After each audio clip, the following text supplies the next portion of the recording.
मित्रांनो, तुमचं पुन्हा एकदा GB स्टोरी टेलर या यूट्यूब चॅनलवर स्वागत आहे। आजच्या आपल्या गोष्टीचं नाव आहे स्मशानातील चिंच, तिची बंदिस्त जागा। लेखक संतोष देशपांडे। पण गोष्ट सुरू करण्याआधी जर कोणी या चॅनलवर पहिल्यांदाच आलेले असाल तर त्यांनी या चॅनलला सबस्क्राईब करायला विसरू नका। चला तर मग अजिबात वेळ न घालवता गोष्टीला सुरुवात करूया।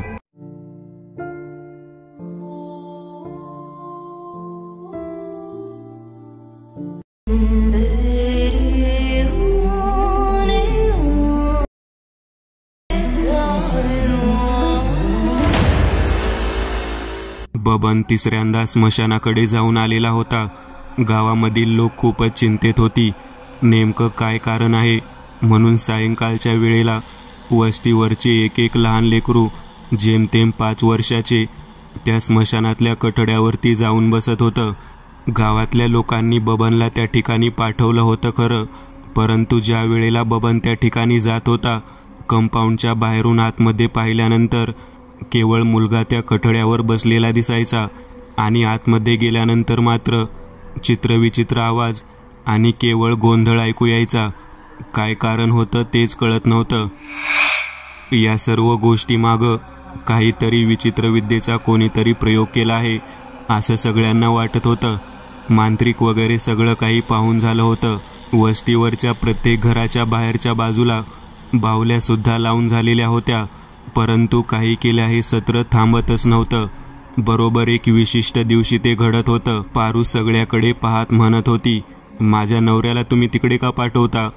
त्यांनी असं काय केलं आहे म्हणून प्रत्येक वेळेला तुम्ही त्याला स्मशानाच्या कडेला पाठवता? तेव्हा वस्तीवरचे लोक म्हणत होते, केवळ बबनच आहे ज्याच्या डोळ्यामध्ये कुरुंद आहे आणि ज्यामुळे तो सैतानी शक्ती पाहू शकतो। तुझ्या नवऱ्याच्या नशिबामध्ये चांगला योग आहे म्हणून आम्ही त्याला पाठवतो। आपल्या वस्तीवरचं तिसरं लेकरू आज गायब झालेलं आहे, तेही 5 वर्षाचं। मला नेमकं समजत नाही, तुझ्या नवऱ्याला पाठवलं म्हणून तू एवढं वाईट का वाटून घेतेस? मुकादम असं म्हणल्यानंतर पारू शांत बसली। पारू म्हणाली, माझा नवरा रात्रीच्या वेळेला स्मशानाकडे जाऊन येतो, मी त्याची वाट पाहत बसते। मला घरी भीती वाटते। जे काही आपल्या गावामध्ये सुरू आहे, या वस्तीवरती सुरू आहे, ते सगळं काही माझ्यासाठी खूपच नवीन आहे, परंतु जेव्हापासून हे सुरू झालं ते मात्र मी विसरत नाही। मुकादम म्हणाला, माहीत आहे, गावदेवीच्या यात्रेनंतरच हे सगळं घडलं आहे। तो दिवस मी सुद्धा विसरत नाही। 2 मुलं आपल्या वस्तीवरची गेली, ते सुद्धा आम्हाला चांगलं माहिती आहे। तेव्हा पारू म्हणाली, मग तुम्हाला वाटत नाही का या पाठीमागे गावदेवीचं काहीतरी आपण करायचं राहिलं आहे? तेव्हा मुकादम म्हणाला, मी सगळ्या गावात एकच सांगतो की गावदेवीची कोणतीही गोष्ट चुकलेली नाही, तरी सुद्धा आपण भक्ताकडे जाऊन सगळं काही पाहून येऊ। बबन स्मशानाच्या कडेला निघालेला होता। अगदी पहिल्या 2 वेळेला ज्या पद्धतीने त्याने मुलांना जाताना पाहिलं होतं, अगदी त्याच पद्धतीने या वेळेला सुद्धा त्या ठिकाणी जाऊन पोहोचला होता आणि त्या कठड्यावर बसला होता। बबन बाहेरच्या बाजूने जेव्हा त्याला पाहत होता तेव्हा चिकू कोणाशी तरी वरच्या दिशेने पाहत बोलत होता। स्मशानाच्या आतमध्ये एक पार होता। चिंचेचा पार हा जुन्या काळामधला होता आणि त्या ठिकाणी या पद्धतीचे सर्व काही घडत होतं। चिकूला पाहिल्यानंतर बबन त्याला बाहेरूनच हाक मारत होता। बबनच्या अंगामध्ये धाडस नव्हते की आपण स्मशानभूमीच्या कंपाऊंडच्या आतमध्ये प्रवेश करावा, परंतु तो चिकूला ओरडून ओरडून हाक मारत होता। चिकू काही केल्या त्याच्याकडे पाहत नव्हता। वरच्या दिशेने तो कोणाशी तरी बोलत होता। त्या पारावर बसल्यानंतर त्याच्या ध्यानात आले होते की वर कोणीतरी आहे आणि ते आपल्याला बोलावत आहे, परंतु चिकूचे हे सगळे काही हातवारे पाहून बबनच्या लक्षात येत नव्हतं की आपण काय करावे। बबन त्या ठिकाणी तसाच थांबून वरच्या दिशेने पाहू लागलेला होता। तेव्हा बबनला फक्त आणि फक्त वरच्या दिशेने असलेल्या फांदीतून खालच्या बाजूला लटकलेले 2 पाय दिसत होते। 2 पाय दिसत होते, ते लहान मुलाचे पाय होते असे त्याच्या ध्यानात येऊ लागलेले होते। चिकू चिकू म्हणून खूप वेळ हाक मारली तरी सुद्धा तो येईना। म्हटल्यानंतर बबन आतमध्ये प्रवेश करण्यासाठी प्रयत्न करू लागला. बबन आत गेला आणि काही क्षणातच चिकू त्या झाडाच्या वरच्या फांदीच्या दिशेने पाहत पाहत अचानक गायब झालेला त्याने पाहिलं. बबन परत निघाला. बबन एवढा घाबरला होता की त्याने मागे वळून पाहिलं नाही. त्याच्या लक्षात आता आपल्या वस्तीवरचे गेलेला आहे. त्याच्या लक्षात आलं आता तो आपल्या वस्तीवरती गेला. घडलेली घटना बबननं सगळ्यांना सांगितली. मुकादम म्हणाला, 3 लेकरं गेलेले आहेत पारू. तू म्हणते त्या पद्धतीने देवाचे काहीतरी करायचं राहिलं आहे असं माझ्या मनात सुद्धा दाटून येत आहे. परंतु लेकरू गायब होणारे ठिकाण हे देवीचे मंदिर किंवा त्याचा परिसर नाही, तर केवळ आणि केवळ स्मशानभूमीतील चिंचेचा पार आहे. आपण भक्ताला विचारायला हवं. भगत आपल्याला नक्की सांगेन की काय घडलं आहे ते. त्याशिवाय आपल्याला काही समजणारच नाही. सर्वांनी मिळून त्या ठिकाणी एकच गलका केलेला होता. तो गलका ऐकून, कालवा ऐकून वस्तीवरची लोक पुन्हा एकदा स्मशानाच्या दिशेने धावत निघालेली होती. अशोक आणि त्याची बायको आपलं पोरगं चिकू त्या दिशेने गेला आणि परत आला नाही म्हणून रडू लागलेले होते. स्मशानाच्या कठड्याच्या जवळ जाऊन पाहण्याचं धाडस कोणामध्ये नव्हतं. परंतु अशोकची बायको आणि अशोक दोघेजण कंपाऊंडच्या आतमध्ये जाऊन पोहोचले. सर्वत्र पाहिलं तर काही दिसत नव्हतं. लेकरा लेकरा हाक मारून मारून ती बाई रडून रडून गोंधळ घालू लागलेली होती. पण त्या ठिकाणी कसल्याच पद्धतीचा प्रतिसाद तिला मिळत नव्हता. अखेर पारू, बबन, मुकादम वस्तीवरच्या सर्व लोकांनी अशोक आणि त्याच्या बायकोला दोघांना त्या ठिकाणाहून सांत्वन करत करत आणलं. आजूबाजूचा परिसर गावकऱ्यांनी शोधायला सुरुवात केली. परंतु त्या ठिकाणी सुद्धा काही सापडत नव्हतं. नेमका प्रकार काय घडत आहे हे कोणालाच कळत नव्हतं. लेकरं नेमकं जातात कुठे ते समजत नव्हतं. आता काहीतरी करून का होईना या पाठीमागचा शोध लावायचाच असं गावकऱ्यांनी ठरवलेलं होतं. त्याच वेळेला गावामध्ये असलेला लाला सुतार यात्रेवरून परत आलेला होता. गावामध्ये घडलेल्या घटनेला त्याने जाणून घेतलं आणि तो सर्वांसोबत बोलू लागलेला होता. लालाकडे पाहत मुकादम म्हणाला, आज 3रा लेकरू गेलेला आहे. मला कळत नाही की नेमकं घडतं कशामुळे. तेव्हा लाला सुतार सगळ्याकडे पाहत म्हणाला, अरे देवीचा कोप वगैरे कशाला होईल? देवी लेकरांना कशाला काय करेल? तुम्हाला कळत नाही का? स्मशानामध्ये लेकरू गायब होतं म्हणजेच स्मशानामध्येच काहीतरी विचित्र पद्धत आहे जी जाणून घ्यायला हवी. मी तुम्हाला सांगतो, एक काम करा. त्या कठड्याच्या ठिकाणी जिथे विशिष्ट दिवशी लेकरू गायब होतं त्या दिवशी अगोदरच कोणीतरी जाऊन थांबा. मला खात्री वाटते की नक्कीच त्याच्या दर्शनाला काही ना काहीतरी येणार. त्याला पाहायला काही ना काहीतरी मिळणार. तेव्हा मुकादम म्हणाला, ज्या पद्धतीने आतापर्यंत घडलेलं आहे ते पाहता मला वाटते की बबनला आपण त्या ठिकाणी पाठवावं. बबनच्या डोळ्यामध्ये कुरुंद आहे, त्यामुळे बबनला वाईट शक्ती लगेच दिसते. आता मात्र बबनची बायको पारू सगळ्याकडे पाहत म्हणाली, अजिबात नाही. मी माझ्या नवऱ्याला त्या ठिकाणी अजिबात पाठवणार नाही. माझा नवरा म्हणजे काय तुम्हाला बळीचा बकरा वाटला काय? तुम्ही सर्वजण त्याला रात्री तुमच्या ठिकाणी पाठवायचं म्हणता. अगोदरच 3 मुलं गायब झालेली आहेत. तेव्हा लाला सुतार म्हणाला, सगळ्यांना यातून जर सुरक्षितरित्या बाहेर पडायचं असेल तर हे काम करावे लागेल. लाला सुताराने जे काही सांगितलं होतं ते सगळं काही ऐकल्यानंतर गावातील त्या वस्तीवरील सर्व लोकांनी बबनकडे आग्रह धरला की रात्रीच्या वेळी त्या ठिकाणी त्यानेच थांबावे. वाटल्यास त्याच्यासोबत बाहेरच्या बाजूला 2-3 चांगले धष्टपुष्ट मल्ल पाठवण्यात येतील. तेव्हा लाला सुताराच्या बोलण्याला होकार दर्शवत बबन त्या ठिकाणी थांबायला तयार झाला. बबनची बायको पारू मात्र सर्वांना पाहत होती. माझ्या नवऱ्याला त्या ठिकाणी थांबवून तुम्ही बळीचा बकरा बनवत आहात. त्याला कृपया त्या ठिकाणी थांबवू नका. जर त्याचं बरं वाईट काही झालं तर मला कोण सांभाळणार? माझ्या नवऱ्याचा जीव तर फुकटच जाईल. गावातले लोकांनी तिला समजावून सांगितलं की तुझ्या नवऱ्याला काहीच होणार नाही. त्याच्यासोबत आपण सुरक्षित असणारी गळ्यात बांधायची ताबीज देणार आहोत. बबन त्या दृष्टिकोनातून अगदी ज्या मुहूर्तावरती प्रत्येक वेळी मुलगा गायब होऊन त्या ठिकाणी अडकला जात होता त्या पद्धतीने त्या मुहूर्तावरती त्या ठिकाणीच अगोदरच जाऊन थांबला. संध्याकाळ होण्याच्या वेळेला स्मशानातील त्या चिंचेच्या कठड्यावरती जाऊन थांबला. कठड्याच्या ठिकाणी थांबल्यानंतर त्यावेळेला त्याला काही जाणवत नव्हतं. संध्याकाळ होऊन गेलेली होती, परंतु आजूबाजूला अशी कोणतीच विचित्र गोष्ट जाणवत नव्हती. गावातील प्रत्येक व्यक्तीला कोणता तरी मुलगा गायब होईल याची भीती मात्र लागून राहिलेली होती. नेमकं काही ठराविक अंतरावरती जन्मलेल्या प्रत्येक मूल गायब झालेलं होतं. ज्या मुलांचा जन्म विशेष करून आषाढ महिन्यामध्ये झालेला आहे तीच मुलं गायब झालेली होती. ही गोष्ट जवळजवळ मुकदमाच्या लक्षात आलेली होती. मुकादम त्यावेळेला लाला सुताराला पाहत म्हणाला की मला एक गोष्ट प्रकर्षाने जाणवते आहे. जे अपत्य आषाढ महिन्यामध्ये जन्माला आलेलं आहे तेच लेकरू या ठिकाणी 5 वर्षांनी गायब झालेला आहे. तेव्हा आषाढ महिन्याच्या दरम्यान गावामध्ये गावदेवीची जत्रा असते आणि गावदेवीच्या जत्रेच्या दरम्यानच काहीतरी उलटसुलट घडलेले असल्या कारणामुळे ते घडलेलं असावं असं प्रत्येकाच्या डोक्यात येऊ लागलेलं होतं. परंतु गावदेवीच्या जत्रेचा आणि या स्मशानामध्ये असलेल्या चिंचेच्या झाडाचा त्या ठिकाणी गायब होणाऱ्या मुलांचा संबंध तरी काय हे मात्र विचाराने पटत नव्हतं. एक वेगळ्याच पद्धतीचं रहस्य होऊन बसलेलं होतं. बराच वेळ गेला तरी कोणत्याही पद्धतीची हालचाल दिसत नव्हती आणि कोणतीही व्यक्ती त्यांच्या समोर येत नव्हती. रात्र उलटून गेली, पहाट झाली तरी कोठे काही दिसले नाही. शेवटी बबन त्या ठिकाणी थांबून थांबून कंटाळा.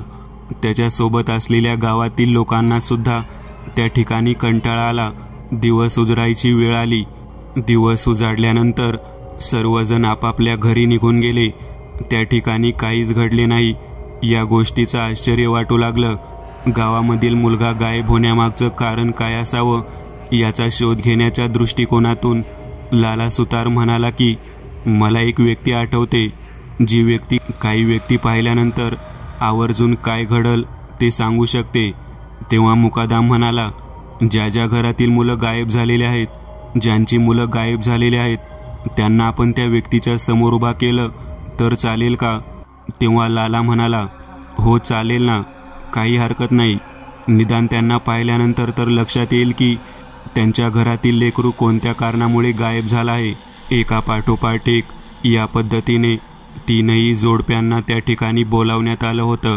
लाला सुताराने सर्वांना सांगितले की आम्ही काही वेळामध्ये एका महान व्यक्तीकडे जाऊन येत आहोत. त्यानंतर गावातील सर्व लोकांना संध्याकाळी काय करायचं काय नाही या गोष्टी आम्ही सांगणार आहोत. तेव्हा मुकादम बरोबर त्या ठिकाणी बऱ्याच गोष्टी बोलल्या जाणार होत्या. त्या व्यक्तीकडे जाऊन पोहोचल्यानंतर त्या व्यक्तीने बोलायला सुरुवात केली. तो सिद्ध व्यक्ती या 3ही जोडप्यांकडे पाहिल्यानंतर म्हणाला, चटक लागली आहे, चटक, एका वेगळ्या गोष्टीची चटक. आईने जे खाल्लं तेच गर्भाला आवडलं आणि जे गर्भाला आवडलं ते ज्याचं होतं त्याने तिथून आपल्या सोबत नेलं. चटक लागली आहे, चटक. हे सगळं काही ऐकल्यानंतर नेमकं काय बोलायचं ते कळेना. तो व्यक्ती सांगू लागला, या 3ही व्यक्तींच्या गायब झालेल्या मुलांना एका विशिष्ट पद्धतीने एका विशिष्ट दिवशी विशिष्ट मुहूर्तावरती बोलावून घेण्यात आलेलं आहे. तेव्हा त्या व्यक्तीकडे पाहत सगळेजण म्हणू लागले, ती मुलं गेली कुठे? त्यांच्या जीवाचं बरं वाईट झालं का? कारण ती मुलं गायबच झालेली आहे, ती परत मिळालेलीच नाहीत. तेव्हा तो सिद्ध व्यक्ती म्हणू लागला, या मुलांचा जीव वगैरे अजिबात गेलेला नाही. ती मुलं एका ठिकाणी बंदिस्त अवस्थेत आहेत. त्यांना अन्न पाणी मिळत आहे, परंतु त्यांची सुटका मात्र होणे शक्य नाही. आपली मुलं जिवंत आहेत ही गोष्ट त्या 3ही जोडप्यांना जेव्हा माहीत झाली तेव्हा ते खूप आनंदित झाले. परंतु त्यांची सुटका होणे अशक्य आहे हे ऐकल्यानंतर मात्र त्यांना खूप दुःख झाले. मुकादम त्या व्यक्तीकडे पाहत म्हणाला, लाला सुताराने तुमचा पत्ता सांगितला म्हणून आम्ही तुमच्यापर्यंत आलेलो आहोत. या गोष्टीतून मार्ग काढा. कोणत्या गोष्टीची चटक लागल्यामुळे हे सर्व काही घडलं आहे आणि ती चटक लागली आहे कोणाला? तेव्हा समोर बसलेल्या बायकांकडे बोट दाखवत तो व्यक्ती म्हणाला, या बायकांना त्याची चटक लागली होती, तीच त्यांच्या गर्भाला लागली आणि ती चटक गावातील त्या बायकांना लागली. आता केवळ 3 गेलेले आहेत, एकूण 7 जण जाणार आहेत. असं कसं होऊ शकतं? 3 जण गेलेले आहेत हे माहीत असूनही अजून 4 जण जाणार म्हणजे नेमकं काय म्हणायचं आहे तुम्हाला, असं लाला सुतार त्यांना बोलू लागला. अजून 4 लोकांचा या गोष्टीमध्ये हात आहे असं त्या व्यक्तीला सांगायचं होतं. हे सगळं काही ऐकून झाल्यानंतर मुकादम त्यांच्याकडे पाहत म्हणाला, नेमकं काय घडणार आहे? यामध्ये 3 व्यक्तींचा हात आहे, म्हणजे यांनी काय केलं आहे हे तो विचारू लागला. त्या स्मशानातल्या चिंचेच्या ठिकाणी मुलं गायब होतात ही गोष्ट मनाला न पटणारी आहे. तेथून मुलं जातात कोठे हेच कळत नाही. काय कारण असू शकतो त्या ठिकाणाहून मुलं गायब होण्यामागचं तेही समजत नाही. तेव्हा तो व्यक्ती लाला सुताराकडे पाहत म्हणाला, मुलं गायब होत नाहीत, गायब केली जातात. ही जागा कोणाची आहे हे कोणालाच माहिती नाही आणि त्या जागेचे ठिकाण एका विशिष्ट पद्धतीने व्याकुलतेने लोकांना बोलावत आहे. ज्या व्यक्तीला काही विशिष्ट पद्धतीने लोकांनी जखडून बांधून ठेवलेलं होतं ती व्यक्ती त्या ठिकाणीच गेली आणि तिच्या त्या गेलेल्या ठिकाणालाच एक विशिष्ट असं घातक स्थान बनवून गेली.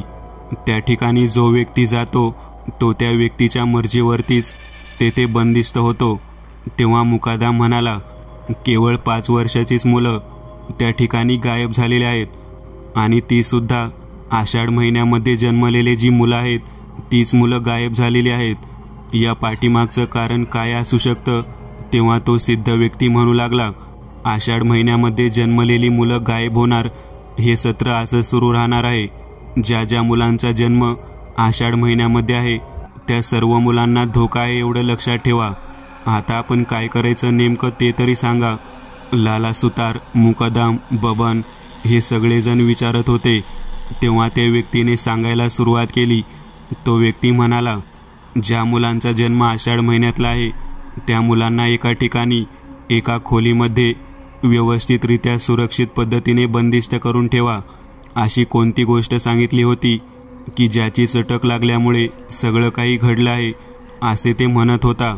त्याचं रहस्य जाणून घ्यायचं होतं. तेव्हा पुढे बोलायला सुरुवात झाली. बबन म्हणाला, त्या स्मशानामधल्या चिंचेचा आणि या ठिकाणी गायब होणाऱ्या मुलांचा नेमका संबंध तरी काय? तेव्हा तो व्यक्ती म्हणाला, तुम्हाला जर संबंध पाहायचा असेल तर तुम्हाला तो लगेचच जाणवेल. आषाढ महिन्यामध्ये जन्मलेल्या मुलांना खोलीमध्ये जेव्हा बंदिस्त कराल तेव्हा तुम्हाला त्या खोलीच्या कडेने तो संबंध लगेच जाणवून येईल. या व्यक्तीने सांगितलेल्या पद्धतीने सर्व काही करायचं ठरलं. सर्वच्या सर्व आषाढ महिन्यामध्ये जन्मलेल्या मुलांना एका ठिकाणी एका खोलीमध्ये बंदिस्त करण्यात आले.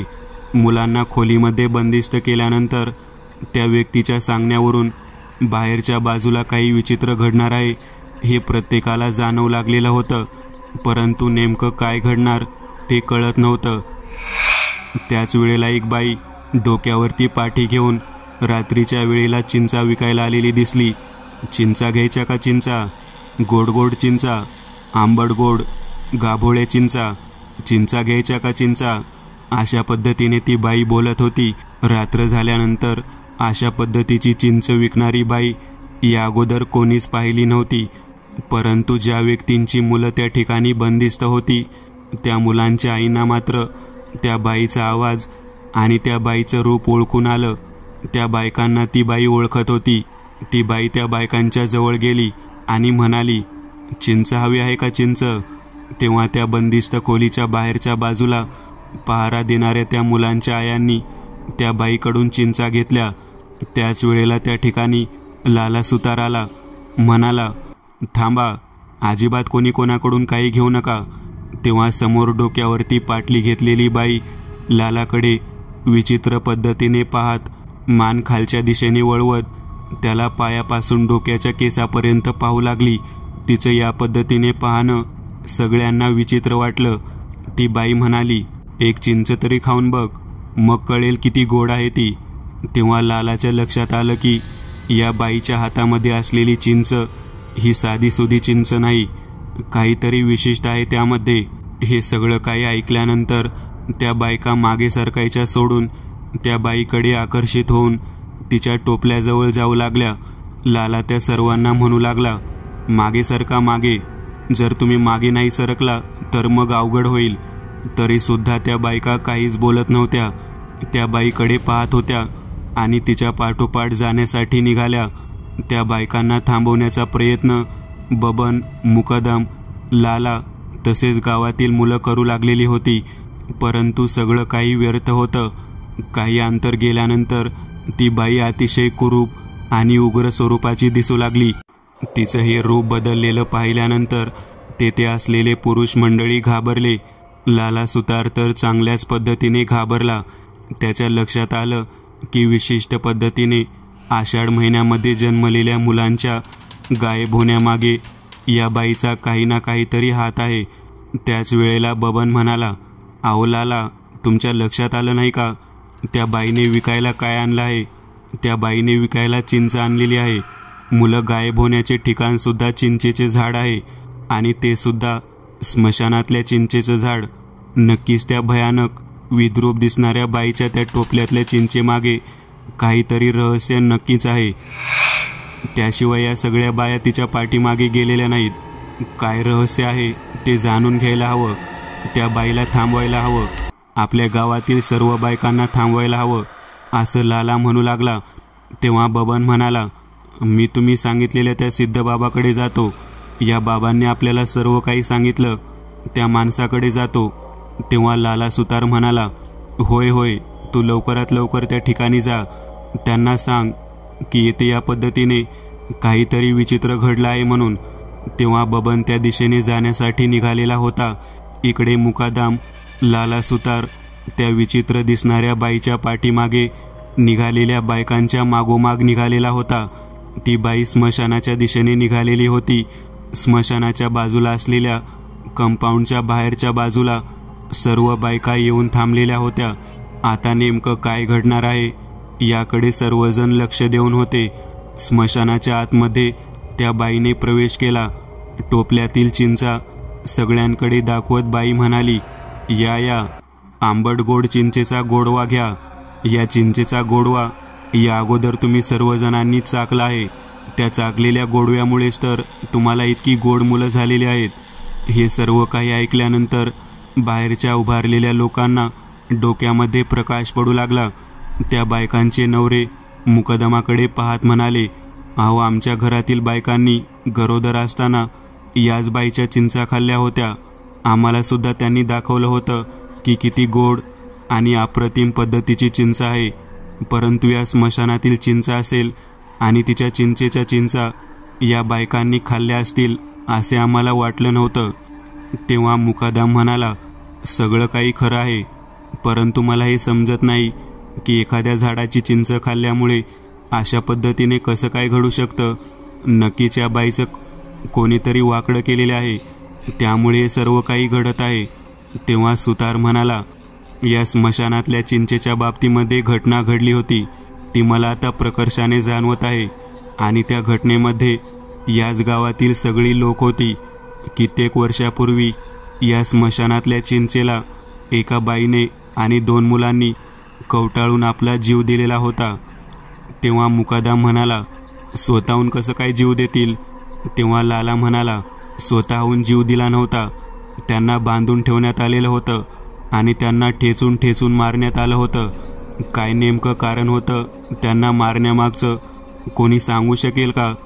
तेव्हा स्मशानाच्या आतमध्ये असलेली चिंचेची टोपली बाजूला भिरकावत ती बाई अतिशय उग्र स्वरूपामध्ये लाला आणि मुकदमाच्या दिशेने डोळे वटारून पाहत मोठ्याने म्हणू लागली, "देवाचं दर्शन घेऊ दिलं नाही. मला दर्शन घेतलं म्हणून बंदिस्त करून मारलं. या गावातल्या लोकांनी माझ्या 2 लेकरांना आणि मला या ठिकाणी बांधून दगडाने ठेचून ठेचून मारलं, बंदिस्त केलं. या झाडाच्या बुंद्याजवळ आमचा जीव तळमळून तळमळून या ठिकाणी गेला. या झाडाला बांधून आम्हाला मारल्यानंतर या ठिकाणी आम्हाला पुरून त्यावरती कठडा बांधण्यात आला. तुम्हाला काय वाटलं एवढ्या सहजासहजी तुमच्या घरातल्या बायका सुटतील? अजिबात नाही. ज्या बायकांच्या पाठीमागे तुम्ही आलेला आहात त्या बायका आता तुम्ही माझ्याकडून सोडून घेऊन जाऊ शकता. परंतु ज्या मुलांना तुम्ही बंदिस्त केलेले आहे त्या ठिकाणी माझे 2 मुलं गेलेली आहेत. आतापर्यंत त्यांनी त्या सर्व मुलांना आपल्यासोबत तिथून बाहेरसुद्धा काढलेलं असेल." हे सर्व काही ऐकल्यानंतर नाना आणि मुकादमाने डोक्याला हात लावला. आजूबाजूच्या लोकांनी तर तेथून सरळ पळ काढला. आणि आपले मुलं ज्या ठिकाणी बंदिस्त केले आहे त्या दिशेने धावायला सुरुवात केली. अचानक हे सर्व काही पाहिल्यानंतर सर्वजण गांगारून गेले. ती बाई मात्र त्याच कठड्यावरती बसून मोठमोठ्याने हसू लागलेली होती. आता फजिती झाल्यावर कळालं का की प्रेम काय असतं. मीही माझ्या मुलांवरती प्रेम केलं होतं. देवाच्या दर्शनाचा हट्ट मनामध्ये धरून मी त्या ठिकाणी गेले होते. परंतु या गावातील लोकांना मी केवळ हलक्या जातीचे आहे म्हणून मला मंदिरामधून बाहेर हुसकावून दिलं आणि मंदिरात प्रवेश केला म्हणून मला या भयानक पद्धतीने येथे बांधून मारलं. या बाईची ही विचित्र अवस्था ऐकल्यानंतर, तिच्या तोंडातून हा भयंकर आवाज ऐकल्यानंतर आजूबाजूची सर्व मंडळी घाबरून गेली होती. लाला आणि मुकादम समोर त्या बाईकडे पाहत हात जोडून बोलू लागलेला होता. तो म्हणाला, या बायकांना आणि त्या मुलांना मारून तुला काय मिळेल? तेव्हा ती बाई म्हणाली, मी कोणाचा जीव घेत नाही. जरी तुमच्या गावातील लोकांनी माझा आणि माझ्या मुलांचा जीव घेतला असला तरी मी कोणाचा जीव घेत नाही, केवळ बंदिस्त करून ठेवते. या स्मशानातल्या चिंचेच्या झाडाच्या खालच्या बाजूला असलेल्या भुयारामध्ये मी बंदिस्त करून ठेवते. ज्या ठिकाणी आम्हाला गाडण्यात आलं, ज्या ठिकाणी आम्हाला पुरण्यात आलं त्या ठिकाणीच मी सर्वांना बंदिस्त करून ठेवते. त्यांच्या खाण्यापिण्याचा सर्व काही बंदोबस्त मी स्वतः करते. तुमच्या गावातील आतापर्यंत गायब झालेल्या 3ही मुलांना मी मारलेले नाही. या कठड्याच्या खालच्या बाजूला असलेल्या भुयारामध्ये मी बंदिस्त करून ठेवलेला आहे. केवळ आवाज ऐकायला मिळेल, परंतु ती व्यक्ती तुम्हाला पाहायला मिळणार नाही. या बायकांची सुद्धा तीच अवस्था घडेल आणि जे मुलं आषाढ महिन्यामध्ये जन्माला आलेले आहेत त्या सर्व मुलांची सुद्धा तीच अवस्था घडेल. या तळमळणाऱ्या आईचा टाहो तुम्हाला त्यावेळेला ऐकू आला नाही. आईच्या इच्छेने तर पडणाऱ्या लहान मुलांचा टाहो तुम्हाला ऐकू आला नाही. त्या मुलांनी जी आरोळी ठोकली ती आरोळी ऐकू आली नाही. तुम्हाला वाटलं की एक अस्पृश्य हलक्या जातीतील बाई काय करणार. तेव्हा लाला त्या बाईकडे पाहत म्हणाला, तू ज्या लोकांबद्दल बोलत आहेस त्यापैकी कोणताही व्यक्ती आज या मिथिला गावामध्ये कोठे जिवंत नाही. ते सर्वजण मरून गेलेले आहेत. माझ्या लहानपणी मी ही गोष्ट ऐकली होती की या चिंचेच्या झाडाच्या जवळ काहीतरी भयानक घडलेलं आहे, परंतु मला माहीत नव्हतं की या पद्धतीने काही घडलं आहे. तुम्ही सर्वजण यामध्ये दोषी जरी नसला तरी या गावातील तुम्ही रहिवासी आहात, म्हणून हे सर्व काही आपल्या घरातील लोकांसोबत घडत आहे असेल. लाला सगळ्यांकडे पाहत म्हणाला. ती बाई त्या सोबत असलेल्या सर्व बायकांकडे पाहत म्हणाली, चला ग, तुम्हाला डोळे लागले आहेत ना चिंचा खाण्याचे, चला तुम्हाला चांगली चिंच खाऊ घालते. असं म्हणून ती त्या बायकांना पुढे बोलण्याचा प्रयत्न करू लागली. तेवढ्या त्या ठिकाणी बबन त्या सिद्ध व्यक्तीला घेऊन पोहोचला. तो सिद्ध व्यक्ती समोर उभा राहून त्या बाईकडे पाहत म्हणाला, ज्याचा दोष नाही त्याला त्रास देऊ नकोस. तुझ्यामुळे अगोदरच बरंच काही विचित्र घडलेलं आहे. तेव्हा ती बाई त्या व्यक्तीकडे पाहत ओरडत म्हणाली, मी कोणत्याही लहान लेकराचा जीव घेतलेला नाही. मी गावातील कोणत्याही व्यक्तीला जीवानिशी मारलेलं नाही. केवळ मी बंदिस्त करत आहे आणि बंदिस्त केलेल्या व्यक्तीला शिक्षा देण्याचा अधिकार देवाने कोणालाही दिलेला नाही. मला सुद्धा बंदिस्त केलं असतं तरी चाललं असतं. मी देवाचे दर्शन मंदिरामध्ये जाऊन घेतल्यामुळे माझा जीव घेणे इतपत मोठं कार्य या गावातल्या लोकांनी केलं. माझा जीव घेतला असता तरी चाललं असतं, परंतु माझ्या लहान लेकरांना सुद्धा मारलं. त्या सिद्ध व्यक्तीने त्या बाईकडे पाहून बोलायला सुरुवात केली. तो म्हणाला, जे पूर्वी घडलं होतं ते खूप चुकीचं होतं. त्याची शिक्षा या लहान लेकराला देणं खूप चुकीचं आहे. ज्या मुलांना तू बंदिस्त केलं आहे ती तुझ्या लहान लेकराप्रमाणेच आहेत. त्यांच्या आया तुझ्यासमोर एका विशिष्ट पद्धतीने उभारलेल्या आहेत. तुझे हे भयानक रूप, तुझा अकराळ विकराळ अवतार हा कोणालाही पाहवत नाही. तुझ्या मनामधल्या सुडेच्या भावनेने तुझ्या आत्म्याचं पिशाच्यात रूपांतर झालं. तुझ्या लहान मुलांना सुद्धा त्यामुळे मुक्ती मिळाली नाही. तुला तुझ्या लहान बाळांसह मुक्ती देण्याचं कार्य मी करेन. सोडून दे, निष्पाप लोकांना सोडून दे. तेव्हा ती बाई ओरडून नाही नाही म्हणू लागली. नाही सोडणार. मी कोणाचा जीव सुद्धा घेणार नाही आणि कोणाला सोडणार पण नाही. माझी पोरं त्या ठिकाणी असलेल्या सर्व आषाढ महिन्यामध्ये जन्मलेल्या मुलांना काही क्षणात या ठिकाणी घेऊन येतील. कोणी कितीही प्रयत्न केला तरी या ठिकाणाहून कोणीच बाहेर पडू शकणार नाही. तेव्हा तिच्या या बोलण्याला पाहून आजूबाजूला उभारलेल्या सर्व पुरुष मंडळींनी हात जोडायला सुरुवात केली. लाला सुतार, मुकदम, बबनची बायको, पारू सर्वच्या सर्वजण हात जोडून त्या बाईकडे विनंती करू लागले. तुझ्या बाबतीमध्ये घडलेल्या सर्व गोष्टींची क्षमा आम्ही मागतो. तुझा आणि तुझ्या लेकरांचा ज्यांनी जीव घेतला ते तरी या जगातून निघून गेले. आता तू त्या सर्वांना बंदिस्त करून मिळवणार तरी काय? केवळ शिव्या, श्राप आणि पिशाच्य पद्धतीचं जीवन जगणं. या समोर उभारलेल्या सिद्ध व्यक्तीला शरण ये. तो व्यक्ती तुझ्या आयुष्याचं कल्याण करेल. तुझा मृत्यूनंतरचा प्रवास जो पिशाच्या योनीमध्ये, ज्या सूड भावनेमध्ये अडकलेला आहे, त्या प्रवासातून तुला एका वेगळ्या पद्धतीने मुक्ती मिळवून देईल. ऐक, ते स्थान सोडून दे. तेव्हा आजूबाजूला एक वार नजर टाकत त्या बाईने स्वतःची पाठी खाली ठेवली. त्या पाठीमधल्या चिंचा काही क्षणात दिसेनाशा झाल्या. ती बाई कठड्यावरती जाऊन बसली, डोळे मिटले आणि तिने त्या तीनही लहान मुलांना बोलवायला सुरुवात केली. एका पाठोपाठ एक मुलगा रुंद असलेल्या चिंचेच्या खोडाच्या पाठीमागच्या बाजूने बाहेर येऊ लागलेला दिसू लागला. त्या ठिकाणी त्या बाईसमोर उभारलेल्या त्या बायका त्या मुलांकडे पाहून आनंद व्यक्त करू लागल्या. बाजूला उभा असलेला तो सिद्ध व्यक्ती त्या बाईकडे स्मित हास्य करत तिला म्हणाला, या स्मशानामध्ये असलेले तुझे चिंचेचे स्थान कायमस्वरूपी अबाधित करेल. ज्या दर्शनासाठी तुला लोकांनी जाऊ दिलं नाही, त्या गावातील सर्व लोकांना या ठिकाणाचे दर्शन अगोदर घ्यावे लागेल आणि मगच यात्रेला सुरुवात करावी लागेल, असं म्हणून त्या बाईला वचन दिलं त्या सिद्ध व्यक्तीने. तेव्हापासून तेथे त्या चिंचेच्या झाडाखाली एक मोठा दगड ठेवला. त्या दगडाला त्या बाईचं स्थान म्हणून देण्यात आलं. कोणत्याही प्रकारची हत्या न करता त्या बाईने केवळ आपला सूड, आपल्या मनातील द्वेष भावना बंदिस्त पद्धतीने सर्वांसमोर दाखवून दिलेली होती. म्हणूनच प्रत्येक गावामध्ये कोणत्या ना कोणत्या ठिकाणी यात्रेची सुरुवात कशा पद्धतीने केली जाते. आजही गावामध्ये स्मशानातल्या चिंचेचं पूजन करूनच, तेथील दगडाचे पूजन करूनच यात्रेला सुरुवात केली जाते. आजही ती चिंच तेवढ्याच गोडव्याने फुललेली आहे आणि त्या चिंचेचा आस्वाद आजही त्या गावातील माता भगिनी घेत आहेत. एका भयानक पद्धतीचं सत्य सगळ्यांसमोर आलेलं होतं आणि त्या चिंचेच्या झाडाचे रहस्य सुद्धा बबन, लाला सुतार, पारू आणि गावातील सर्वांना कळून चुकलेलं होतं. मित्रांनो, आज पुरतं एवढंच.